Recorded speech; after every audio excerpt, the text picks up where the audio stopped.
Southwest is making changes to their Companion Pass program, Royal Caribbean is building a massive ship, and a recent study has been done to tell you which day is the best day to both book a flight and depart on a flight. We're going to cover a lot of that and more on this week's edition of the Weekly Pointers News Update. I'm Brandon Boyd. Thanks so much for joining me for these weekly episodes. My goal is to catch you up on all the news you may have missed regarding credit cards, points and miles, travel, money, finance, and everything in between. And it's really easy to follow along. Just look on one side of the screen. You'll see a list of topics. You'll see a timer down below, and there will be timestamps down in the description below to help you out as well. Before we get started, if you do find this video helpful or at least mildly entertaining, don't forget to be awesome. Give me a big thumbs up on the video. Subscribe to the channel, hit the bell notifications for alerts, and if you're interested in any cards mentioned in today's show, or any card for that matter, make sure you apply using the referral link in the description below. When you apply using that referral link, that greatly helps support the channel, and I can't thank all of you for doing that so far. Your support means a lot. We've got a lot of news topics to cover this week, so if you're ready, I'm ready.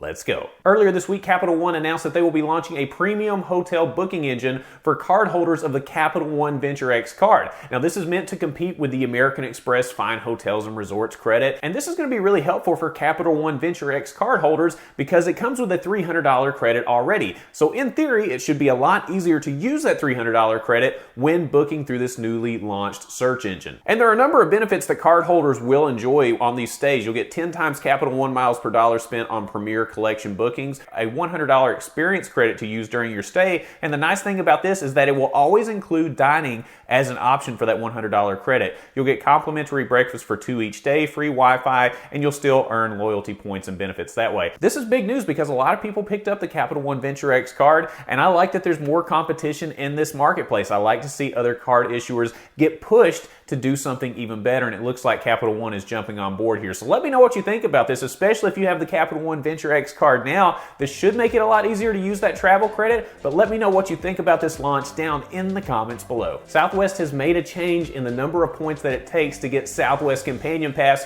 so this could be good news or bad news depending on if you have a Southwest co-brand card in your wallet now. Southwest is increasing the points required to earn Companion Pass from 125,000 in a calendar year to 135,000 in a calendar year, and this will take place starting January 1st, 2023. That might sound like all doom and gloom news, but listen to this. If you do have a Southwest Rapid Rewards credit card, then each year you will now get a 10,000 point boost. Meaning if you have a co-brand card, then the requirements for Southwest Companion Pass are not going to change for you because you still need to reach the 125,000 point threshold in a calendar year, and then you'll get that 10,000 point boost. It's important to note that the easiest way to get Companion Pass is to sign up for a Southwest credit card and earn the sign-up bonus to get a big boost in the number of points that you need. In the next few weeks, I will be putting out a video on Southwest Companion Pass and detailing exactly the timeline you need to look at when applying for this card to make sure that you get all the points at exactly the right time. There are too many horror stories of people getting these cards at the wrong time or meeting their sign-up bonus at the wrong time of year. So keep an eye out for that video. It will be coming soon. Let me know what you think about these changes. Does this make you more or less likely to get a Southwest card? In my opinion, this one is a no-brainer. If you're going for Companion Pass, just get the dang card anyway. You won't regret it, but let me know your thoughts on these changes down in the comments below. If you watch this channel, then you know that just a few days ago, I put out a video on the Chase Sapphire Reserve detailing the new welcome offer of 80,000 Chase Ultimate Rewards as a sign-up offer. And I had several people down in the comments saying, okay, this is great, but I had just as many people telling me, oh man, I just signed up for the Sapphire Reserve card. What am I going to do now? I won't be able to get this new sign-up offer. Well, there are reports right now that Chase is going to match the sign-up offer that was just released going back 30 days, all the way to September the 15th. So if you have applied for that Sapphire Reserve card, there are enough reports to indicate to me that they're willing to match that for 30 days. Now, there are some instances where Chase will match up to 90 days. I just haven't seen any reports on that up to this point, so take it for what it's worth. Also, you'll want to contact Chase. If you did just get the Sapphire Reserve card before this bonus was announced, make sure you contact someone at Chase and see if they will match that. And leave that down in the comments below because we want to keep accumulating more reports on this. Now, listen, if you've thought about the Sapphire Reserve card, right now is the time to do it. That sign-up bonus is terrific compared to the horrible sign-up bonus that they've had before. You can check that link down in the description below. Royal Caribbean never ceases to amaze me when they keep building bigger and bigger ships, and in fact, they are getting ready to launch the largest cruise ship on planet Earth. The Icon of the Seas will carry 7,600 passengers and around 2,500 crew members, meaning that it will hold around 10,000 people on the ship when it sails for the first time January 28th of 2024. The ship will be 20 decks high, nearly 1,200 feet long, and 250,000 gross tons. This just edges out the size of the Wonder of the Seas from Royal Caribbean. These cruise ships are getting gigantic. When I look at the pictures of this and all that it has to offer, it really is mind-blowing to think that something like that could float in the water. I guess it's physics or something like that. I don't know what it is, but it floats. That's the biggest thing, but there's a lot of stuff to do once you get on the ship. Also, it should be noted as well, we talk a lot about points and miles on this channel. There are some things that we don't use points and miles for, like cruises. However, I will tell you this, Kayla became a travel agent recently, and we've seen some of the rates that she gets on these cruises.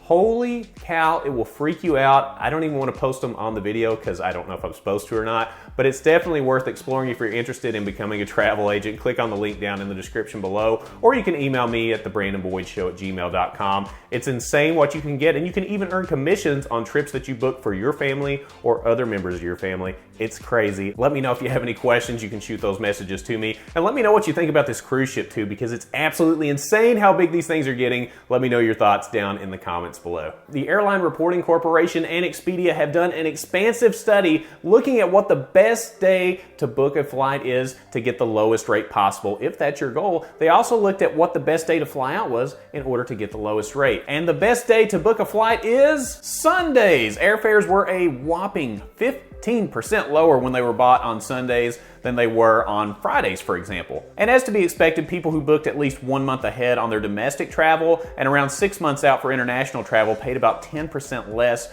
for their flights. One really interesting stat from this study was that people that flew out on Wednesdays paid 15% less than those who flew out at the start of the week on a Sunday or Monday specifically. And they collected this data by going through 55 million airline transactions using artificial intelligence. It's crazy what these robots and machines can do nowadays, but it does give us some great information. So let me know if this is different than what you thought. I'd actually always heard that Tuesdays were the best days to book, but according to these 55 million transactions, Sunday is the best day to book, Wednesday is the best day to fly out. Let me know if that's going to change your travel plans down in the comments below. If you're familiar with the Weekly Pointers news updates, you know that I like to end the show on a good food deal, and this week is no exception. This time we're going back to one of my favorite places on planet Earth, Taco Bell. Look, Taco Bell always has creative options when it comes to offers, and I'm not surprised by what they're doing here. So here's the promotion. It's called Still a Base, Still a Taco, and this is in conjunction with this year's World Series. So here's how it works. First, download and sign up for the Taco Bell Rewards app, and then predict who you think will steal the first base of the World Series. If there is a stolen base in the World Series, then everyone will receive a free Doritos Locos taco. If you also guess the player that stole the base, then you will receive a bonus drink.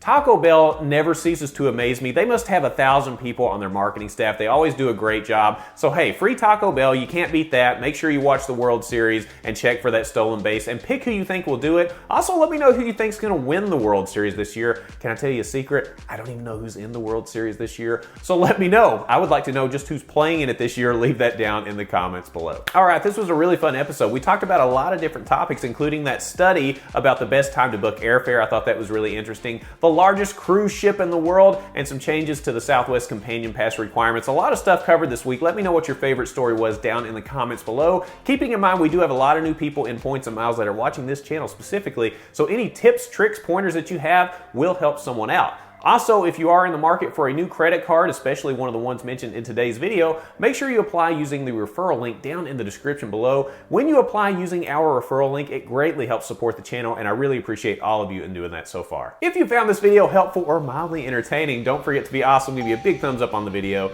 subscribe to the channel, hit the bell notifications for alerts, and when you click on the Brandon Boyd Show, click, you're gonna get the latest information on credit cards, points and miles, travel, money, finance, free tacos, and everything in between, and I look forward to seeing you on the next episode. We'll see you soon.